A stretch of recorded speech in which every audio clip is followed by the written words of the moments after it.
Hello, everyone. Welcome back. I am Kris. Sorry, I'm a little under the weather. Um, I'm gonna rant a little. Not rant. I'm gonna talk a little bit. So if you don't want to hear it, fast forward. Got to tell you a little something that happened to me over the weekend. It's Wednesday. I had a fever yesterday, and so yeah, that was fun. And I'm just feeling kind of today. But on Sunday, on the weekends, I drink coffee. Wake up in the morning, make a pot of coffee. Sunday, I woke up, made some coffee. I got some tea here, decaf. You'll see why. And that helps with the throat. Drank my cup. My coffee pot will run for 4 hours before it shuts off. It has like a little time limit. Drank a cup. So good. You know when you make that cup of tea or that cup of coffee and it's just like, oh, this is perfect. It's perfect if you like. I have cream and some fake sugar in there. It's perfect then. You're like, oh, this hits the spot. It was wonderful. Went and got another one, another cup, got another cup, got another cup. Was going for another cup, and I looked at it and I was like, damn, this is my fifth cup of coffee. I'm gonna finish this pot of coffee in 90 minutes. Huh? That was awful fast. Should I make more coffee? I'm gonna wait. Started making breakfast. Hadn't even eaten yet. It was like 6:15, and I get panic attacks. I don't know if I've said something before, but I get panic attacks. It started when I was thinking I had heart issues in 2012, and it ended up being hypoglycemia. So I had low blood sugar. I've handled that. That's fine, taken care of with diet, no medicine. And they were thinking I had a heart issue, and then a couple days later, I find my mom dead. She died of a heart attack. So clearly, you're thinking, oh no. And I started getting panic attacks when I'd go take a shower or if I was alone. My mind can just, out of the blue, be like, yeah, Kris, what would happen if we just died right now? And it's like, oh no. And your heart, and it's like, it's uncomfortable. So Sunday, I'm going to make breakfast and I get this rush like, oh man, is this low blood sugar or is this a panic attack? What is it? So when they get real bad, I call my sister and I'm talking to her. Starts to come out of it. I'm like, all right, cool. I eat my breakfast. I'm not even done eating breakfast. It's been 20 minutes since I talked to her. I feel a second wave. Sometimes I get a second wave. I've gotten third waves. I get a third wave, then a fourth, and a fifth, and a sixth. And the sixth one, I call her again. Now, the sixth wave was about 2.5 hours later. And then I called her again. That was 8:30. Then I called her again at 10. And I was just texting her, telling her, like they're coming in waves. Well, it wasn't a panic attack. It was the caffeine. So I was having heart palpitations. It got so bad, I was thinking I should just call the ambulance. Um, I would get tired, then a rush of energy, then my heart would start beating like out of control. I was trying to catch my breath. I would almost start hyperventilating. Sunday was not good. I had from 6:15 a.m. until about 7:30 because I went to bed then. 7:30 p.m. I had 26 just waves. And when one would go away, it was like, okay, each one would get less and less, but that feeling in my body would stay longer. It was Sunday was the worst, and I was feeling like I was getting sick, so that made it even worse. Excuse me.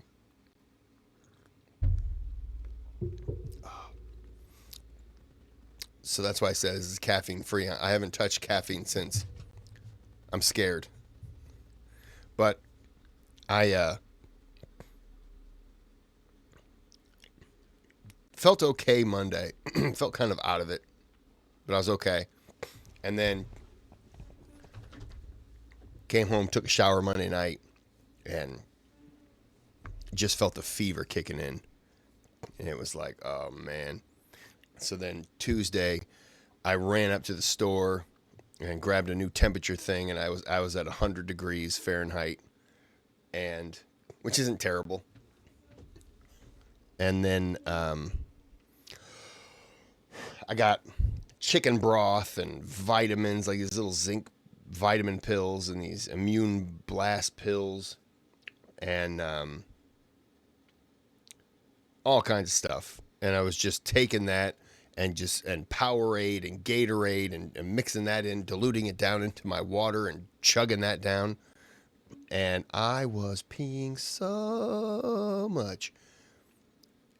After a while, you're just like, well, you know what, bladder, why don't you just stop? Even though I'm the one drinking everything, I'm drinking the broth, I'm doing all that. But now I got all the drainage in my lungs, and but yeah, so Sunday wasn't good. I was legit worried that, something's really not right. And then dealing with my doctor, Thursday I had to go get some more blood drawn for labs, and I'm trying to figure out my other heart issue. And it turns out I have bad liver enzymes. Now, I don't drink. I mean, since September, I might have had 3 beers. I don't drink as much. I don't like the buzz from drinking is fine. It's the after effects, the warm face, the headache. It's all that other stuff that's not so fun. So I stopped. Oh, the tea is delicious. So I stopped. It's hot tea this time. And so I'm thinking, okay, I have fake sugar. Is that an issue? I take, for when I go to sleep, I take 2.5 milligram, a little small baby dose of marijuana edible. It's legal in my state. That calms my body, puts me to sleep. Can give you anxiety. That's a toss up. Like, is that an issue? And it's just, I'm like, I had to change my diet, getting away from beef, eating more fish, air frying vegetables with soy, with extra virgin olive oil. I don't know why I said soy. Or avocado oil, more chicken. Just trying to do whatever I can. And my doctors, they're like, yeah, you got your liver enzymes and everything and your heart issue, but we'll see you in a year. And I'm like, yeah, no, let's be a little more proactive. Let's not wait to see if I show up with jaundice and I'm completely yellow skin. And I'm like, hey, I could be dying. And they're like, yeah, you probably are. Like, let's just do surgery. Let's skip that. Let's get to the proactive part. Let's try to fix it. The liver is amazing. You can change things and the liver can recover and be strong. And that's what I'm trying to do. But like, they got to work with me. They got to help me. So it's just been an ongoing issue. So anyways, that was my little rant. That was Thursday. I went to the doctor, and then they contacted me Monday about that. But I had already been telling my sister all my lab results. So she was like, they gave me blood pressure medication and a beta blocker for my heart to try to stop with the tachycardia, because all of a sudden my heart can just start racing and I have to sit down. So they gave me this thing, but my blood pressure is still too high. So I'm like, let's up the blood pressure beta blocker. Let's up that to lower one of my numbers. Let's see if that all can change. And I like my doctor, but it took me 9 months to be able to get into a doctor. 9 months to get into a doctor because I got new insurance. Got into a doctor. We switched insurance, but it was still a company that you could still go to. It's basically a hospital. So I've got all that set up, same doctor, but I'm like, you got to work with me, man. And this is the only doctor in the entire unit that I can't message. Like when there's work done or something like that, I have to wait for them to message me with my labs. And it's not even my doctor, it's the resident.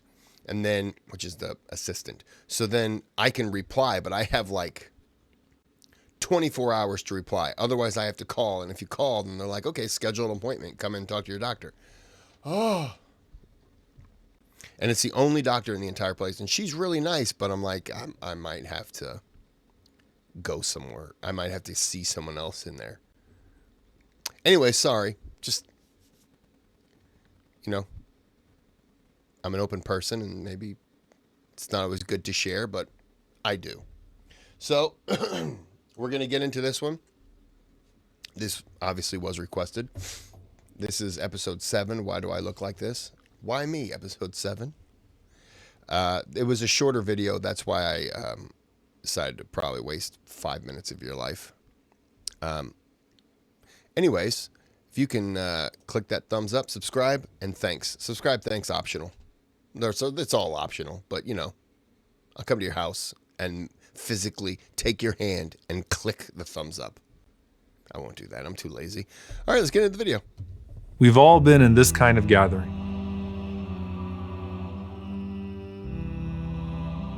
You notice people's features, their charisma, their expressions.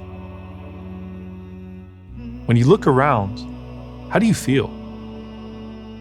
Comparing ourselves to others can make us feel like we don't measure up. Like maybe we aren't good looking enough, or confident enough, or dressed expensively enough. But have you ever thought about how beauty can be its own curse?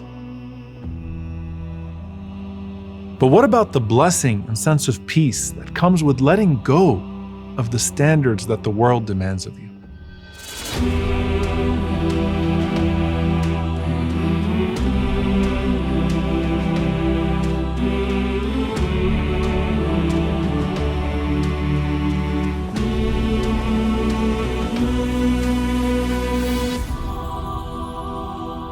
Sometimes we need someone to tell us our self-worth. There was a young companion who was a Bedouin named Zahir radiallahu ta'ala anhu. He was known to have a low self-esteem. And when he used to visit Medina, he would go to the Prophet sallallahu alaihi wasallam and give him a small gift, just hoping to be noticed. And he's specifically described as being not very good looking. But the Prophet sallallahu alaihi wasallam would always find a way to show him that he was paying attention to him. And he'd go that extra mile to make him feel valued. And so on one occasion, the Prophet sallallahu alaihi wasallam, if the Prophet's going that extra way, that's to make you feel valued. You feel above and beyond. Because that, like, if I walked up to you and I was like, hey, man, I see you, pat you on the back, you're going to be good. It would feel good. It'd feel nice, right? But who am I compared to other people? Do you know what I mean? If Muhammad came up to you, Jesus came up to you, someone like that, and patted you on the back and was like, hey, I see you, you'd be like, what? Do people see you? Is this real? I mean, if that happened today. But if it happened back then, of course, you'd be like, oh, of course people see you. And then you'd think, you're talking to me. Huh. All right. Feel pretty good about myself. I don't know how bad I looked. But yeah, I feel pretty good about myself. You'd really feel good. That would carry you for a while. Grabs him from behind in the marketplace, and he jokingly starts to wrestle with him, and he says, who's going to buy this one from me? Who's going to buy this one from me? And Zahir radiallahu anhu, even in the midst of that joke, he says, Ya Rasulullah, who would want to buy me anyway? Now the Prophet ﷺ could have laughed it off, but he knew that Zahir felt inadequate partly because of his appearance. So the Prophet ﷺ turns him around and he looks him in the eye and he says, وَلَكِنَّكَ عِنْدَ اللَّهِ غَالٍ. You are priceless in the sight of Allah. Why? Because true beauty is the beauty of character. And how the Creator sees you is how you should see yourself. As for your appearance, then you are as your Lord intended you to be. الَّذِي خَلَقَكَ فَسَوَّاكَ فَعَدَلَكَ فِي أَيِّ صُورَةٍ مَا شَاءَ رَكَّبَكَ. The one who created you, fashioned you, and proportioned you in whatever form He wished to put you together. Allah subhanahu wa ta'ala is al-musawwir, the bestower of forms. And He gave you a unique surah, a unique form. But look at the irony. The Prophet ﷺ said, Inna Allah la yanzuru ila suwarikum. Allah does not look at your forms, nor does He look at your bodies. وَلَكِنْ يَنظُرُ إِلَىٰ قُلُوبِكُمْ. He looks at your heart. That's what counts in the long run. But here, just know that your appearance has been given to you with a certain proportion of beauty, and every shape and mark is for a purpose. Yeah, you're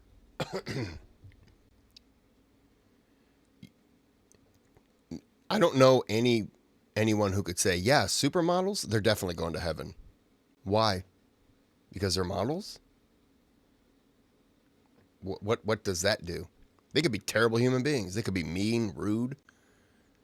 You could have extremely nice people that don't look spectacular. Does that mean that because they don't look spectacular, like they're not going anywhere? You know what I mean? Yeah, your heart, your soul. Those are the things that would be more important. Your knowledge of presidents and early American history, I think would probably count. I'm pretty sure that's up there. I could be wrong on that one.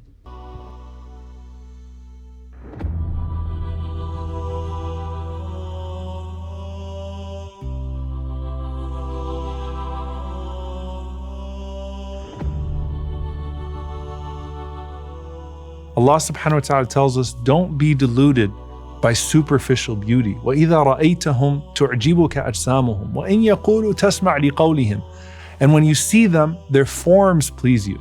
And if they speak, you listen to their speech. Then Allah subhanahu wa ta'ala describes their reality beneath the surface. كَأَنَّهُمْ خُشُبٌ مُسَنَّدَةٌ. They're like pieces of wood propped up.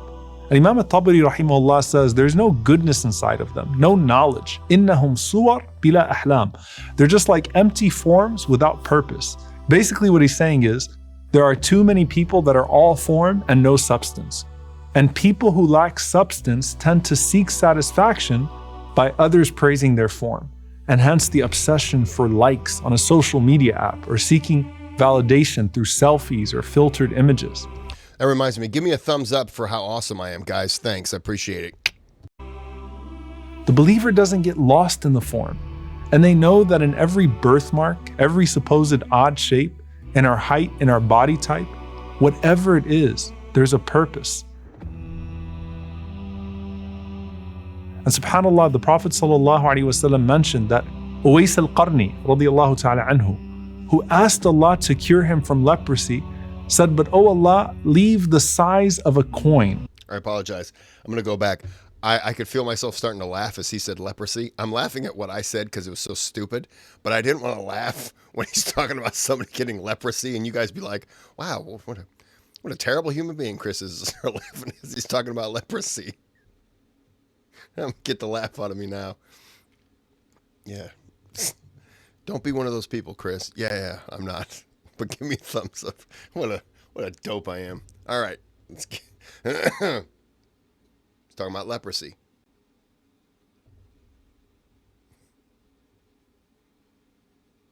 To cure him from leprosy, said, but oh Allah, leave the size of a coin. Why? So that he could look at it and he could stay humble. Some people are actually cursed by their outward beauty, and that they get distracted by their appearance, even from Allah subhanahu wa ta'ala. Or they don't cultivate other abilities that they have because they just rely on their looks to get ahead. Or they attract shallowness and shallow people. And the list goes on and on. But for any one of us, no matter how much of it you think you have, focusing on upward comparisons in looks is a recipe for low self-esteem and could end up being ingratitude to Allah subhanahu wa ta'ala. So what did Al-Musawwir give you? A person can be beautiful on the outside, but ugly on the inside, like Qarun.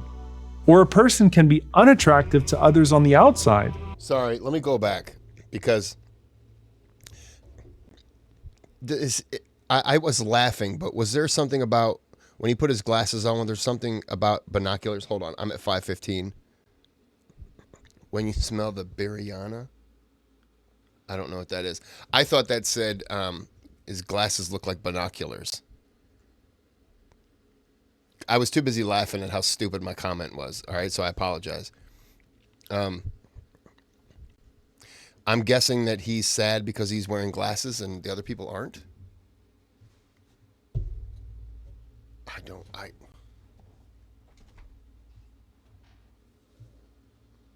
I don't know. Oh, no, it's the likes. Duh. He didn't get the likes that the other people got, I'm guessing.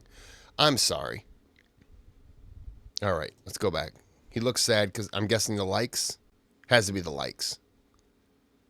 Now, I wanted to go back, though, because this is what I said earlier. What Dr. Omar's about to say is what I was saying earlier. The looks are not as important. Unfortunately, we live in a society where looks are, we judge a person. Stop. We instantly judge, like when there's a group of people together, you instantly look for like the attractive people, and you separate the attractive people from the non-attractive people. If you're in another group and there is some overweight people and then some muscular people, instantly you think the muscular people are better than the overweight people. But sometimes the overweight people may be like power lifters. They're just there for strength. They're not there for the cut look and stuff like that. We visually, not everyone, but we visually determine groups by people in groups as to, yeah, I would trust that person. That would work if I'm going to go into the woods and I'm going to go camping all by myself. And I'm looking at two people, and one of them is a woman in high heels that hates nature, and the other one is a redneck who has a crossbow strapped around his arm. He keeps going, Yahoo! He's wearing like some kind of skunk hat. And I don't know, he has marks from a bear trap on his leg. He shot himself multiple times. And he's like, I'll take you out there in them woods right there. Now you're going to get on back and you're going to get safe, I'll tell you right now. I don't know what he said, but I trust that guy to get me back safe. I'll probably have some sort of a wound. Could be bleeding out when we get back, but that guy's going to get me back some way or another. Even if he somehow has to, I don't know, grab a hold of me by his mouth and he's like, my teeth are going to save you. And he crawls up a mountain. I don't know. I don't know where I'm going now. I'm just now visualizing that person. And that's now the voice that I want to start using. Well, we'll go back to that video right now. No, go. So what did Al-Musawwir give you? A person can be beautiful on the outside, but ugly on the inside, like Qarun. Or a person can be unattractive to others on the outside, but beautiful on the inside, like Zahir radiallahu ta'ala anhu. Then there are those who are beautiful on the outside and beautiful on the inside, like the Prophet sallallahu alaihi wasallam, whose beauty. And I'll say this, those are rare. Those are rare that I've come across. I've come across a few people that I'm like, oh, good Lord. I'm not going over there. That is a fine looking man. No, I'm kidding. No. I meant his wife. I meant the woman. Yeah. I meant to say whoa man, but I said man. I'm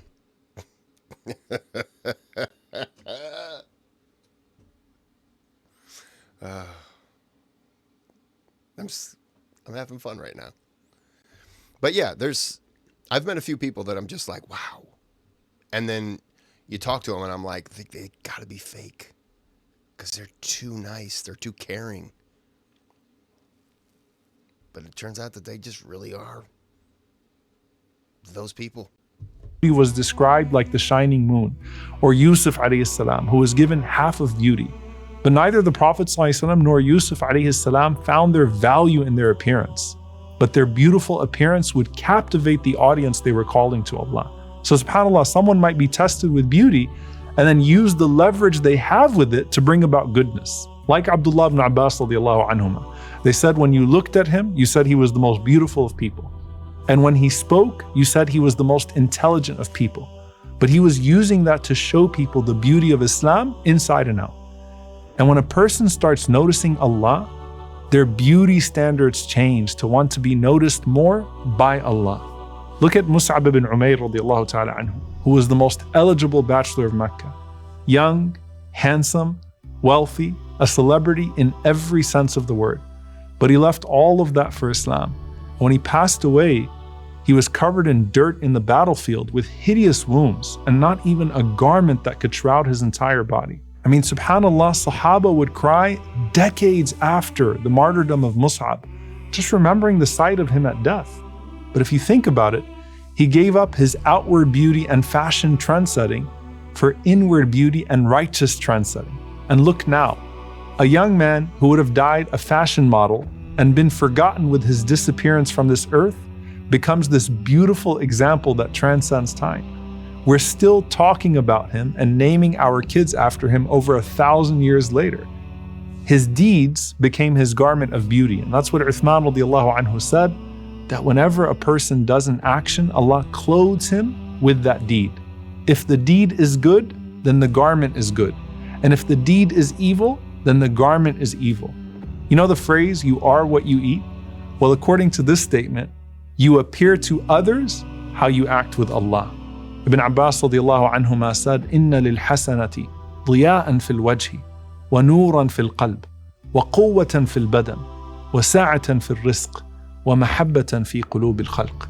That good deeds bring beauty to the face and light to the heart and strength to the body and abundance to our wealth and love in the hearts of the creation.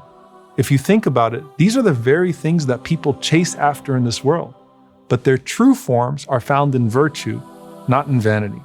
And the opposite is true. Sin can deform our faces and destroy our sustenance.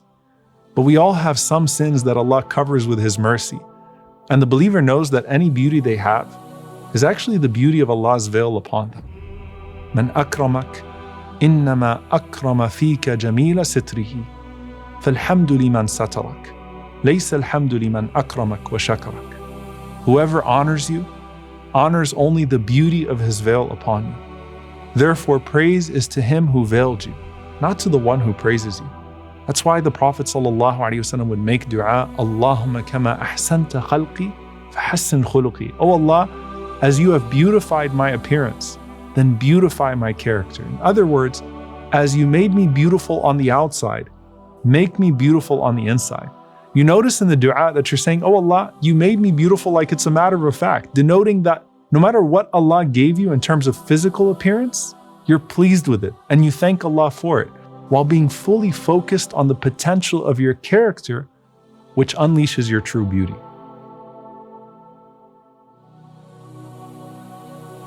And sometimes the beauty of your character doesn't shine brightest until you go through the most difficult of tests.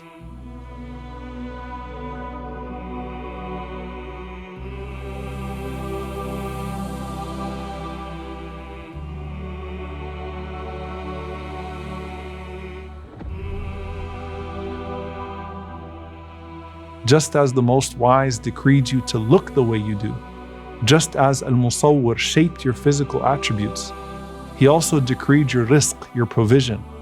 And if you're unable to see the blessings in every situation, what you have or don't have could affect how you process your world. That was good. That was good. I'm not going to talk a whole lot right now because I talked way too much. So we'll end it here. We'll be back with the next part whenever that comes out. It's already out, but whenever I release it. And so hope you enjoyed. I did. Until next time, have a good day. Have a good night.